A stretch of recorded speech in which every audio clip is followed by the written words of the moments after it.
Halo semua, perkenalkan nama saya Arsenia Gilena Leda Kakak dengan NIM 2107010147, Prodi Ilmu Kesehatan Masyarakat, Fakultas Kesehatan Masyarakat, Universitas Nusa Cendana Kupang. Di sini saya akan menjelaskan materi tentang sistem pencernaan untuk memenuhi tugas biomedik.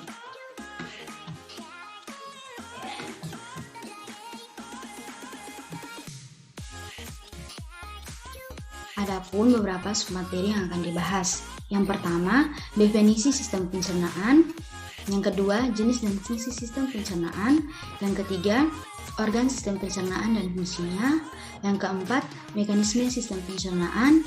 Yang kelima, gangguan sistem pencernaan. Dan yang keenam, upaya mencegah terjadinya gangguan sistem pencernaan.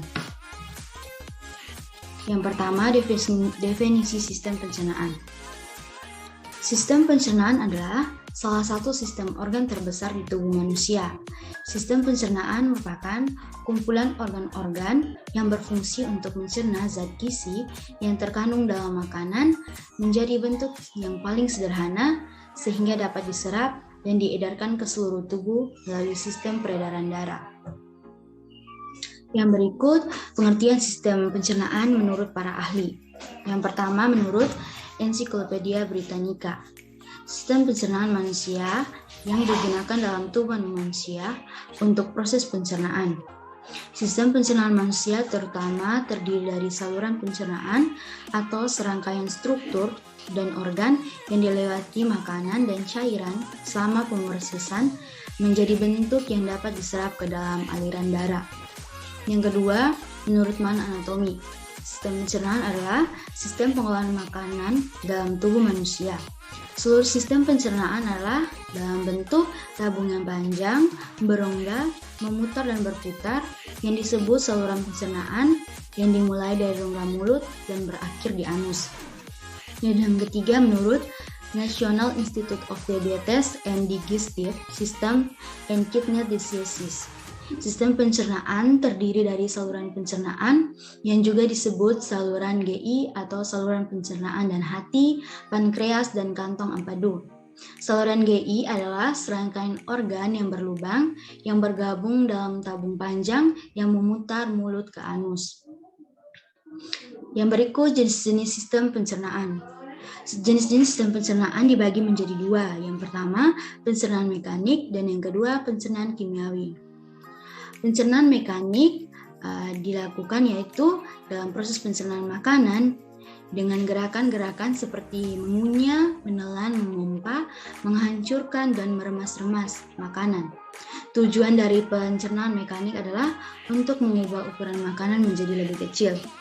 Yang berikut pencernaan kimiawi. Proses pencernaan kimiawi merupakan proses pencernaan makanan yang melibatkan enzim. Pencernaan kimiawi ini bertujuan mengubah partikel makanan yang kecil-kecil menjadi bentuk yang siap diserap oleh tubuh. Yang berikut, fungsi sistem pencernaan. Sistem pencernaan pada manusia memiliki fungsi untuk mengolah makanan yang masuk ke dalam tubuh menjadi nutrisi dan energi.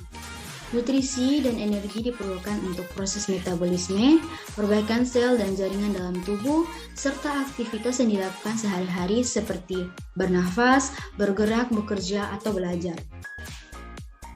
Yang berikut, saya akan menjelaskan organ sistem pencernaan dan fungsinya. Yang pertama, kita masuk pada mulut. Mulut berfungsi sebagai tempat masuknya makanan dan dimulainya proses pencernaan. Ini terjadi karena di dalam mulut terjadi pencernaan secara mekanik oleh gigi dan kimiawi oleh enzim amilase. Adapun bagian-bagian mulut yang berperan pada sistem pencernaan, di situ terdapat gigi, kelenjar ludah, dan lidah. Yang berikut faring dan esofagus. Tenggorokan atau faring merupakan saluran pencernaan yang menghubungkan rongga mulut ke kerongkongan atau esofagus. Makanan yang ditelan dari mulut masuk melalui faring dan diteruskan ke kerongkongan. Pada dinding kerongkongan terjadi gerakan peristatik, yaitu gerakan meremas-remas yang mendorong makanan menuju lambung. Yang ketiga, lambung. Di lambung terjadi pencernaan kimiawi, di mana makanan dicerna oleh enzim dalam getah lambung yang dihasilkan oleh sel. Yang berikut pankreas, hati, dan empedu. Hati adalah organ pelengkap dalam sistem pencernaan karena akan membentuk cairan. Empedu yang diperlukan dalam proses pencernaan lemak. Kantung empedu di sini berfungsi untuk menyalurkan empedu ke usus halus dan hati yang akan menghasilkan empedu. Sedangkan pankreas berfungsi untuk memproduksi enzim pencernaan untuk mencerna karbohidrat, protein, dan lemak di usus halus. Yang berikut, yang kelima, usus halus. Usus halus merupakan organ pencernaan yang terletak di antara lambung dan usus besar.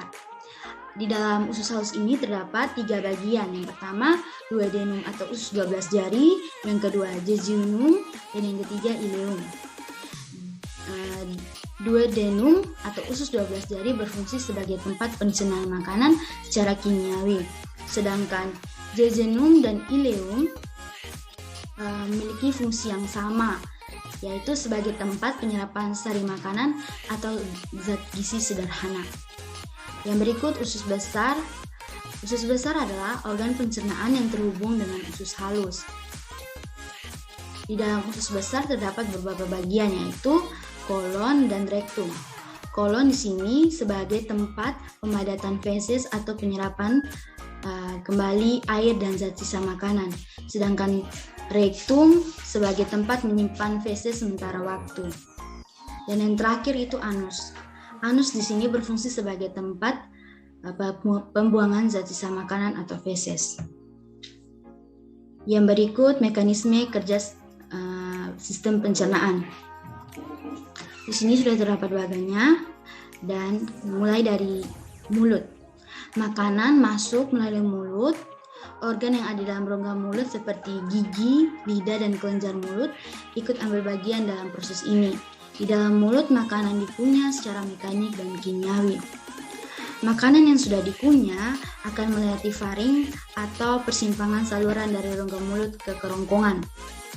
Setelah melewati faring, makanan kemudian masuk ke kerongkongan dan di dalam kerongkongan makanan akan didorong menuju lambung. Gerakan ini biasa disebut dengan gerakan peristatik. Setelah sampai ke lambung, makanan akan diolah secara kimiawi dan mekanik. Secara kimiawi, makanan dicerna oleh asam lambung, enzim pepsin, dan renin. Secara mekanik, makanan akan diremas-remas di dalam lambung. Dan yang berikut, dari lambung, makanan akan didorong ke dalam usus besar, ke dalam usus halus. Di dalam usus halus, sari-sari makanan diserap. Dari usus halus, makanan akan didorong ke dalam usus besar. Fungsinya ini agar usus besar dapat menyerap air dan mineral dari sisa-sisa makanan. Dan yang terakhir, makanan yang sudah dicerna akan dikeluarkan melalui anus. Yang berikut, gangguan sistem pencernaan. Ada beberapa gangguan. Yang pertama ini sariawan. Sariawan atau yang disebut juga dengan stomatitis adalah salah satu permasalahan pada mulut yang sering dialami banyak orang. Sariawan merupakan peradangan pada mulut yang terasa nyeri sehingga bisa mengganggu pengidapnya untuk makan, berbicara, dan tidur. Sariawan bisa muncul di mana saja di dalam mulut, termasuk di dalam pipi, gusi, lidah, bibir, dan langit-langit mulut. Dan yang kedua, konstipasi atau sembelit. Konstipasi adalah gangguan pencernaan yang membuat seseorang buang air besar kurang dari 3 kali dalam seminggu. Sembelit dapat disebabkan oleh hal-hal di luar penyakit, contohnya meliputi kekurangan cairan, diet kurang serat, kurangnya aktivitas fisik, atau efek samping pengobatan. Dan yang ketiga, diare. Diare adalah penyakit yang membuat penderitanya menjadi sering buang air besar dengan kondisi tinja yang encer atau berair. Diare umumnya terjadi akibat mengonsumsi makanan dan minuman yang terkontaminasi virus, bakteri, atau parasit. Dan yang terakhir, appendicitis atau usus buntu. Radang usus buntu dalam bahasa medisnya disebut appendicitis, adalah peradangan pada appendix vermiformis atau umbai cacing atau usus buntu. Radang usus buntu terbagi menjadi 2 tipe, yaitu radang usus buntu akut dan radang usus buntu kronis. Penyakit usus buntu terjadi akibat infeksi di rongga usus buntu. Akibatnya bakteri berkembang dengan cepat sehingga membuat usus buntu meradang, bengkak, dan bernanah. Yang terakhir adalah upaya mencegah terjadinya gangguan sistem pencernaan. Yang pertama, mengonsumsi makanan banyak serat setiap hari. Contohnya itu kita mengonsumsi wortel, brokoli, kacang panjang, kentang, labu, jamur, dan gandum. Dan yang kedua, mengunyah makanan dengan cukup. Dan yang ketiga, berolahraga secara cukup dan menghindari stres. Dan terakhir, jangan terlalu sering menggunakan antasida. Di sini orang yang sering mengonsumsi antasida yang bekerja dengan menetralkan asam lambung. Namun bila terlalu sering digunakan, antasida dapat menyebabkan perut kehilangan fungsi dan rentan terhadap infeksi bakteri. Sekian dan terima kasih.